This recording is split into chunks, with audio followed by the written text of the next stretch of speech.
Hi, Assalamu alaikum. I'm Dr. Nizamuddin Qasmi. I'm a sexual disorders and infertility specialist working here at Saira Healthcare and Hijama Center, Barabanki Uttar Pradesh. आज की ये जो video है हमारी ये requested video है। हमारे कई सारे सोशल मीडियाज़ पर स्पेशली यूट्यूब पर हमारे जो है कई सारे सब्सक्राइबर ने कई मर्तबा ये रिक्वेस्ट की है कि उनको वेनस लीकेज के बारे में बताया जाए। तो ये बेसिकली होता क्या है वेनस लीकेज और इम्पॉर्टेंट क्यों है ये, स्पेशली हमारे यहाँ सेक्सुअल डिसऑर्डर्स में ये क्यों इम्पॉर्टेंट है, इसके पीछे के क्या कॉजेज़ हैं, कारण क्या हैं, ये होता क्या है वेनस लीकेज, इसकी वजह से आपको क्या परेशानी आती है, ट्रीटमेंट के ऑप्शंस क्या हैं, क्या किन बातों का आपको ख्याल रखना चाहिए, एहतियात किन किन चीज़ों में आपको बरतनी चाहिए अगर आपको ऐसी कंडीशन हो जाए। तो ये सारी चीज़ें आज की इस वीडियो में हम डिस्कस करने वाले हैं।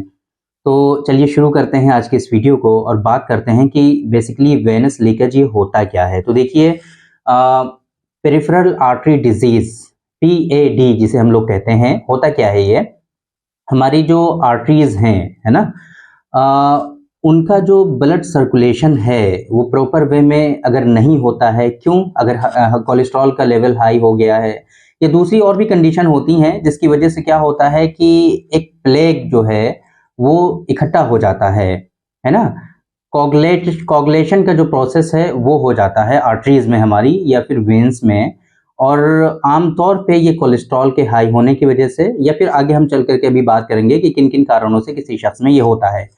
अगर ये हमारे हार्ट में हो, अगर ये परेशानी हमारी जो है हार्ट में हो तो उसको हम दूसरे नाम से जानते हैं, लेकिन अगर हार्ट के अलावा किसी और चीज़ में हो, है ना, तो फिर इसको हम लोग PAD के नाम से जानते हैं। हार्ट के अलावा फॉर एग्जांपल आपकी नेक में भी हो सकता है, आपके पैर में भी हो सकता है, आपके हाथ में भी ये परेशानी हो सकती है, और स्पेशली हम जो यहाँ डिस्कस करने वाले हैं वो हमारे प्राइवेट पार्ट में और पेनिस में ये परेशानी होती है। वहाँ की आर्टरीज और वेन्स में इस तरह की परेशानियाँ होती हैं जिसकी वजह से क्या होता है कि ब्लड सर्कुलेशन डिस्टर्ब होता है। अगर वहाँ पे प्लेग इकट्ठा हो जाता है, फैट का डिपोजिशन हो जाता है ना, कोलेस्ट्रॉल का डिपोजिशन हो जाता है, तो उसकी वजह से क्या होता है, फिर ब्लड सर्कुलेशन डिस्टर्ब होता है। तो इसकी वजह से फिर क्या होता है कि अगर जितना ब्लड सर्कुलेशन हमें चाहिए होता है उतना नहीं हो पाता है।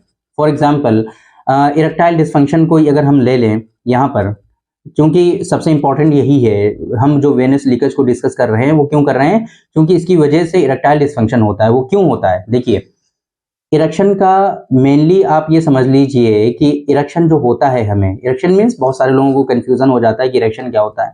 आपका जो प्राइवेट पार्ट होता है उसमें जो सख्ती और तनाव आता है ना, उसमें जो सख्ती होती है, जो हार्डनेस होती है, उसको हम लोग इरेक्शन के नाम से जानते हैं।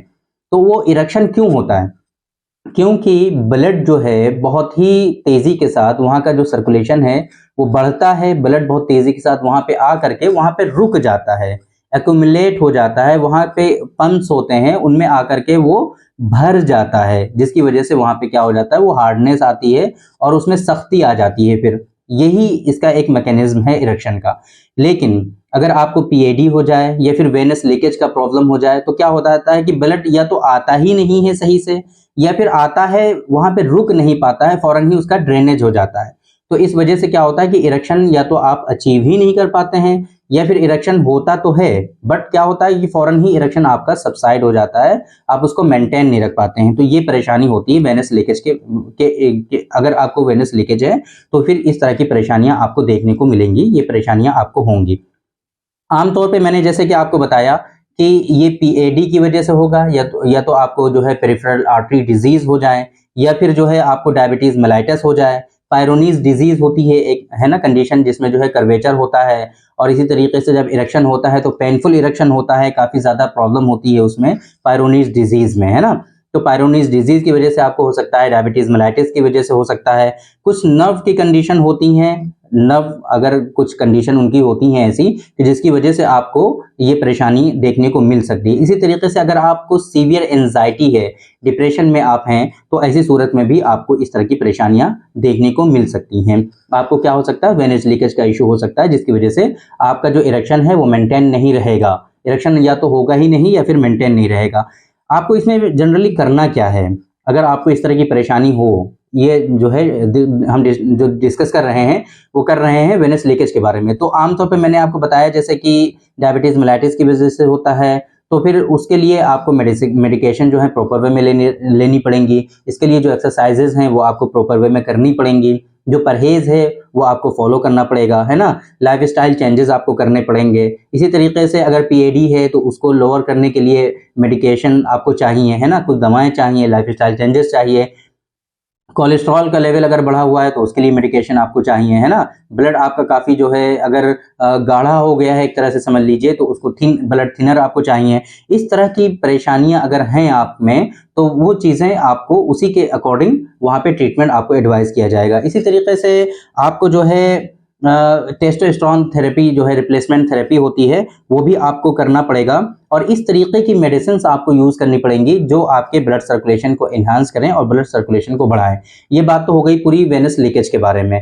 अब हम बात करते हैं कि ये जो पीएडी होता है, इसके पीछे के कॉजेज़ क्या हैं, किन-किन लोगों में होने के चांसेस ज़्यादा होते हैं, पेरिफेरल आर्टरी डिज़ीज़ जो होती है, ताकि सबसे इम्पोर्टेंट कॉज़ जो है इसका वेनस लीकेज का वो पीएडी है। तो हम मुनासिब समझते हैं कि आपको साथ में इसके बारे में भी बता दिया जाए। तो पीएडी अगर आपको हाई कोलेस्ट्रॉल का इश्यू है, ब्लड प्रेशर आपको काफ़ी हाई रहता है, तो उस सूरत में ये परेशानी आपको हो सकती है। अगर आपको ओबेसिटी है, आप काफ़ी मोटे-ताज़े हैं, तो उस सूरत में भी आपको ये परेशानी हो सकती है। एंग्ज़ायटी है अगर आपको, तो फिर उसमें इस तरह की परेशानी हो सकती है। अगर आप स्मोकिंग बहुत करते हैं, है ना?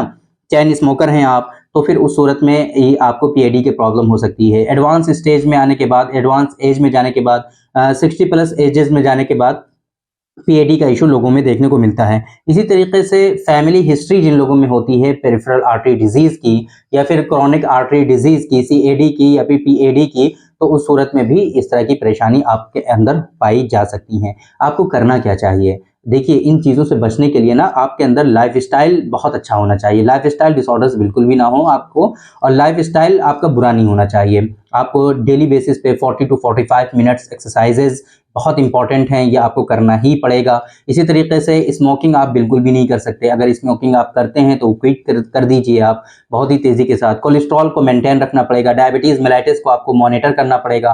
कहीं ये तो नहीं बढ़ रहा है, आपका जो शुगर लेवल है बढ़ तो नहीं रहा है, डायबिटीज़ मेलाइटिस के तो पेशेंट नहीं हैं आप, है ना? कोलेस्ट्रॉल को मेंटेन रखना पड़ेगा आपको, उसको मॉनिटर करना पड़ेगा। इसी तरीके से ऐसी ऐसी तरकीबें आप अपनाइए कि आपको मोटापा ना होने पाए। अगर फैमिली हिस्ट्री है आप में, एक्सरसाइजेज़ रेगुलर बेसिस पे करिए। ऐसी मेडिसिन्स आप लीजिए कि कोलेस्ट्रॉल का लेवल आपका बढ़ने ना पाए, है ना? तो ये सारी चीज़ें आपको पहले से ही करनी पड़ेंगी ताकि आपको जो है पीएडी ना होने पाए। अगर पीएडी होगा तो वेनस लीकेज का प्रॉब्लम आगे चल कर के होगा ही होगा। पेरिफेरल आर्टरी डिजीज़ अगर आप में होंगी, तो इस तरह की परेशानियाँ आपको आगे चल कर के होती ही होती हैं। इस वजह से आप लोगों को इन चीज़ों से बचना चाहिए। तो देखिए, आज की इस वीडियो में हमने डिस्कस किया, आप लोगों को बताया कि वेनस लीकेज क्या होता है, आप लोग समझ गए होंगे उम्मीद है। ये क्यों-क्यों होता है, इसमें बहुत इम्पोर्टेंट कई सारी चीज़ें हमने बताई हैं, लेकिन जो सबसे इम्पोर्टेंट है वो है पीएडी। अगर आपको पेरिफेरल आर्टरी डिजीज़ की कंडीशन है, अगर आपके अंदर पेरिफेरल आर्टरी डिजीज़ पाई जाएगी तो ऐसी सूरत में बहुत ज़्यादा कॉमन है ये ऐसा। इसी तरीके से कुछ और भी चीज़ें हमने बताई हैं कि पीएडी नहीं भी है तब भी आपको ये वेनस लीकेज का इश्यू हो सकता है। ट्रीटमेंट के ऑप्शंस की हमने बात कर दी है कि कैसे-कैसे आप इसको ट्रीट कर सकते हैं, कैसे आप इसको जो है बच सकते हैं, प्रिकॉशंस आपको क्या-क्या लेने हैं, ये सारी चीज़ें हमने डिस्कस की हैं। बट इसका ट्रीटमेंट ऐसा नहीं है कि यूनानी सिस्टम ऑफ मेडिसिन में नहीं है। अगर आपको इस तरह की कंडीशन है तो आप बिल्कुल भी परेशान ना हों, बिल्कुल भी ना घबराएँ। इसका सक्सेसफुल ट्रीटमेंट अल्हम्दुलिल्लाह यूनानी सिस्टम ऑफ मेडिसिन में, यूनानी के कॉन्सेप्ट पर बेस्ड ट्रीटमेंट इसका होता है। बस ये है कि आपको इसके बारे में पता होना चाहिए, प्रॉपर वे में इसकी डायग्नोसिस होनी चाहिए, तभी इसके लिए लाइन ऑफ ट्रीटमेंट बनता है। आप लोगों को बहुत ही ज़्यादा आश्चर्य होगा, आप लोग जो है सोचिए इस तरह की डिजीज़ेज़ की वजह से किसी शख्स में इरेक्टाइल डिस्फंक्शन होता है और आप लोग करते क्या हैं कि मेडिसिन देख लेते हैं कि मुझे इरेक्टाइल डिस्फंक्शन है, इसके लिए मेडिसिन आप यूट्यूब पे सर्च करते हैं या फिर ऐसे ही किसी हकीम के पास, वैद्य के पास चले जाते हैं आप लोग। वो क्या करता है आपके साथ? क्या वो इन डिजीज़ेज़ के बारे में जानता है? बिल्कुल भी नहीं जानते वो सब इन सारी चीज़ों के बारे में। बस वो तो ऐसी मेडिसिन रटी-रटाई होती हैं कि इरेक्टाइल डिस्फंक्शन है, इरेक्शन नहीं हो रहा है, तनाव नहीं आ रहा है, बस ये मेडिसिन तनाव के लिए दे दो। ये सिम्प्टोमेटिक ट्रीटमेंट करना आप बंद करिए। इनसे आपको काफ़ी परेशानियाँ होती हैं, बहुत सारे पेशेंट के बारे में हमने आप लोगों को पहले डिस्कस किया हुआ है, बताया हुआ है। बहुत सारे पेशेंट जो हैं परेशान हैं, आज तक झेल रहे हैं इन मेडिसिन्स को यूज़ करने की वजह से। तो पहला जो सबसे इम्पोर्टेंट है, इसमें यही है कि आपको अगर इस तरह की परेशानी है, तो प्रोफेशनल डॉक्टर से मिलिए, वेल क्वालिफाइड सेक्सोलॉजिस्ट डॉक्टर से आप मिलिए और उनसे ही इलाज कराइए अपना। इधर उधर भटकने की ज़रूरत नहीं है, वरना तो आपको काफ़ी परेशानी हो सकती है आगे चल करके और आप इसको काफ़ी ज़्यादा झेल सकते हैं। तो उम्मीद करते हैं कि आप इन बातों को समझेंगे और अगर आपको इस तरह की कोई परेशानी हो, सेक्सुअल डिसऑर्डर्स हों, इनफर्टिलिटी है आपको, चाहे मेल इनफर्टिलिटी हो, फीमेल इनफर्टिलिटी हो, इन सब का सक्सेसफुल ट्रीटमेंट अल्हम्दुलिल्लाह हमारे यहाँ यूनानी सिस्टम ऑफ मेडिसिन के कॉन्सेप्ट के पर बेस्ड ट्रीटमेंट जो है और यूनानी की और आयुर्वेद की मेडिसिन के थ्रू यहाँ पे हर्बल नेचुरल ट्रीटमेंट जो है डिलीवर किया जा रहा है। तो आप लोग हमसे ऑनलाइन भी कंसल्ट कर सकते हैं और हमारे यहाँ सेंटर पे भी विजिट करके आप अपना ट्रीटमेंट करा सकते हैं। तो थैंक यू वेरी मच, बहुत बहुत शुक्रिया आपका। आज की इस वीडियो में इतना ही। इंशाल्लाह कल फिर मुलाकात होगी आपसे एक दूसरी वीडियो में, हम डिस्कस करेंगे आपसे एक दूसरे टॉपिक पर। तब तक के लिए आप हमें इजाज़त दीजिए। अस्सलामु अलैकुम।